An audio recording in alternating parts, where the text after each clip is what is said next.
শ্রদ্ধেয় গুরুদেব বললেন যে অসীম বলে বাবা, অসীম বলে বুঝতে গিয়ে হয়েছি শান্ত, মনের মানুষ হলে মনের কথা সে জানত। এই জগতে মনের মানুষ ছাড়া মনের কথা কেউ বোঝে না বাবা। শাস্ত্রে বললেন বেঠিক জানে ব্যথার মর্ম, বিধান জানে বিধি, আর মায় সে জানে পুত্রের বেদন, আমার বুকের নিধি। এখান থেকে কবিগান হবে বাবা। এই নিমন্ত্রণ অনেক আগেই আপনারা পেয়েছেন, আজকে তো পাননি, তাই না বাবা? পথে আসতে আসতে কোন একজন পথে আসতে আসতে মনে ভাবলো একা একা যাব, আমার বন্ধুকে ফোন করি। বন্ধুকে নিয়ে দুই বন্ধু একসঙ্গে কৃষ্ণ কথা হরি কথা শুনতে যাব। এই কথা চিন্তা করে ওই বন্ধুকে ফোন করে। বন্ধু করেছে ফোন, বন্ধু আমার কথা শোন। এই সাজিয়ে ওখানে মায়ের মন্দিরে কবিগান হবে, কৃষ্ণ কথা হবে। চল না বন্ধু, দুজন একসঙ্গে কৃষ্ণ কথা হরি কথা শুনতে যাই। প্রতি উত্তরে বন্ধু বলল, এই রাত জাগরণ করে খাইয়ে দাইয়ে আর কাজ নাই, তাহলে সে কি জানে না কৃষ্ণ কথা মধুর কথা অমৃত সুধাময়?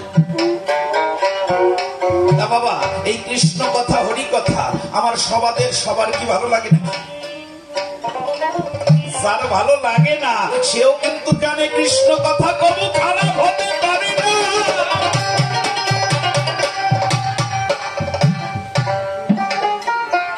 তবে সবার কাছে ভালো লাগে না কেন বাবা? আমাদের যদি কারো জ্বর হয়, তাই না বাবা? এক বন্ধু জ্বর হয়েছে, আর এক বন্ধু দেখতে গিয়েছে, যাবার পথে 1 কিলো আপেল নিয়ে গেছে। বন্ধু অসুস্থ কিনা নিজের হাতে কেটে কেটে বন্ধুর মুখে দিয়েছে। বন্ধু মুখে দিয়ে বলছিস, এত তিতো আপেল আনিছিস?